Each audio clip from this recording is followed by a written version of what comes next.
10 with Emana Amawe.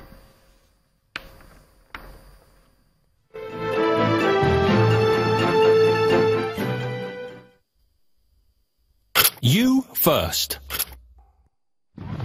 First Bank.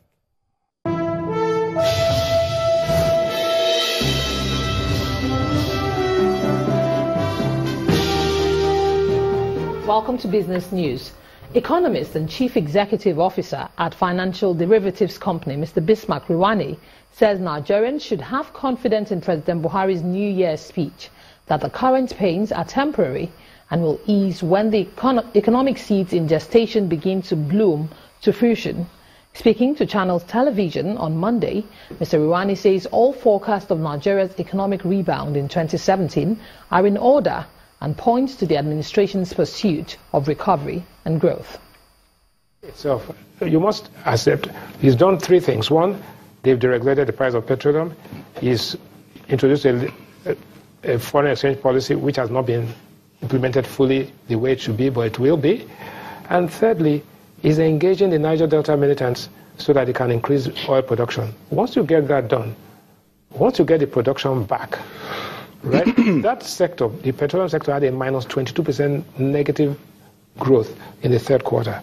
If you can get it back to, say, 1.8 or 1.9 or 2 million barrels, you would have essentially got the country out of a recession.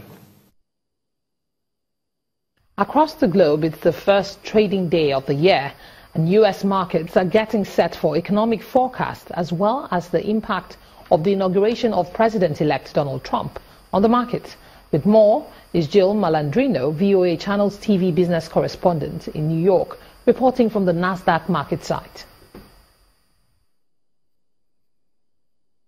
Happy New Year from the finance capital of the world. In 2016 will certainly be a year to remember. Let's just take a look at the S&P 500 here. Look at that dramatic rise from the February 11th low. We were down 14%, a historic low in the markets to finish up nearly 10%. Now, several analysts remain bullish on the market for 2017. I would expect that we will see some selling in January as investors have been waiting to take gains in 2017 because of President-elect Trump's anticipated tax cuts. Now recall, stocks have enjoyed the Trump bump since the presidential election on bets that he would introduce those tax cuts, deregulation and higher infrastructure spending that would spur economic growth. So the first 100 days of his presidency will be what we call a show me period, and we could see some volatility around that since campaign rhetoric and what's actually put to practice are two very different things. That said, there could be some great trading opportunities for day and swing traders as well as good entry points for longer-term investors looking to put fresh money to work. Now, while this is a short week for traders with Monday closed for the New Year's Day holiday, there are several events I'll be watching. As I mentioned earlier, I think we'll see some tax selling coming into 2017. That will keep traders on their toes. There's a few key earning reports, including Monsanto, Constellation Brands, and Walgreens, all within the consumer space. In addition, the Consumer Electronics Show, that runs from the 5th to the 8th in Las Vegas, that always has a tendency to move tech and consumer stocks.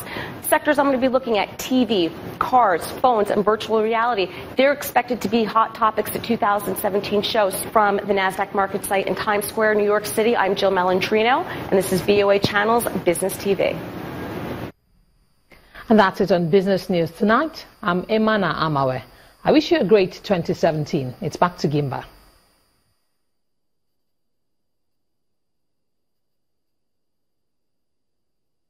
You first. First Bank.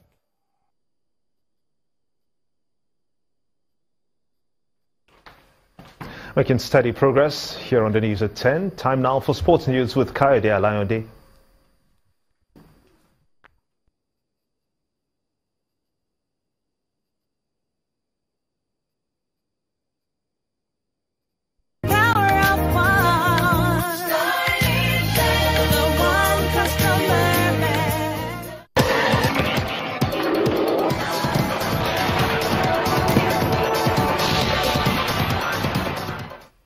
Welcome to Sports News. Valencia Sporting Director Jesus Garcia has confirmed they have held transfer talks with Chelsea midfielder John Mikel Mikel is falling out of favour at Stamford Bridge this season and is yet to make an appearance under Antonio Conte. Piatek revealed that he engaged in negotiations with the defensive midfielder on Christmas Day and confirmed that the ball is firmly in his court with regards to ending the 10-year tenure with the Blues. Back home, Nasarawa United head coach Kabiru Dogo has described his side's return to their home ground, Lafayette Township Stadium, for the upcoming season as a huge boost. The Solid Miners will be staging a comeback to the ground after a season at the Confluence Stadium in Lokoja. Dogo says the management has equipped the side adequately for a successful campaign in the upcoming 2016-2017 Nigeria Professional Football League. The Lafayette outfit will be the guests of Wiki Tourists in NPFL Matchday 1 clash in Bauchi, while the side will host champions Enugu Rangers in Matchday 2 clash at the Lafayette Township Stadium.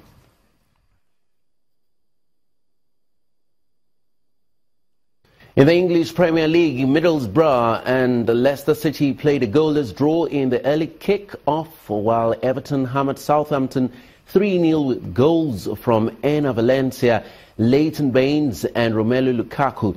10-man Manchester City defeated Burnley 2-1 at the Etihad Stadium with second-half goals from Gal Klitschko and Argentine striker Sergio Aguero. Elsewhere, Sunderland and Liverpool played a 2-2 draw in a keenly contested encounter at the Stadium of Light. The Blacks drew level twice from the penalty spot courtesy of Jermaine Defoe, despite having few chances and a small share of possession. Manchester United's resurgence continued with 2-0 victory over 10-man West Ham United 2-0 at the Olympic Stadium. The Hawthorns West Brom hammered Hull City 3-1 and are now on the 8th position on the league table. And that's it on sports news. The news continues with Gimba in just a moment. Stay with us.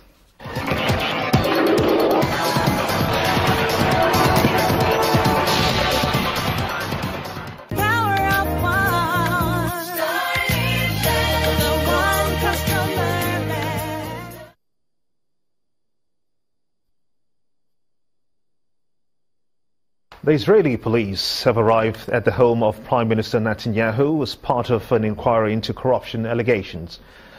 Ahead of their arrival, Mr. Netanyahu again denied any wrongdoings. He told the media and political rivals to hold off partying, adding that nothing will happen because there is nothing to hide. And the main news again, Nigeria's aviation safety ranking improved today as the nation joined level 3 with the United States and United Kingdom ranking same.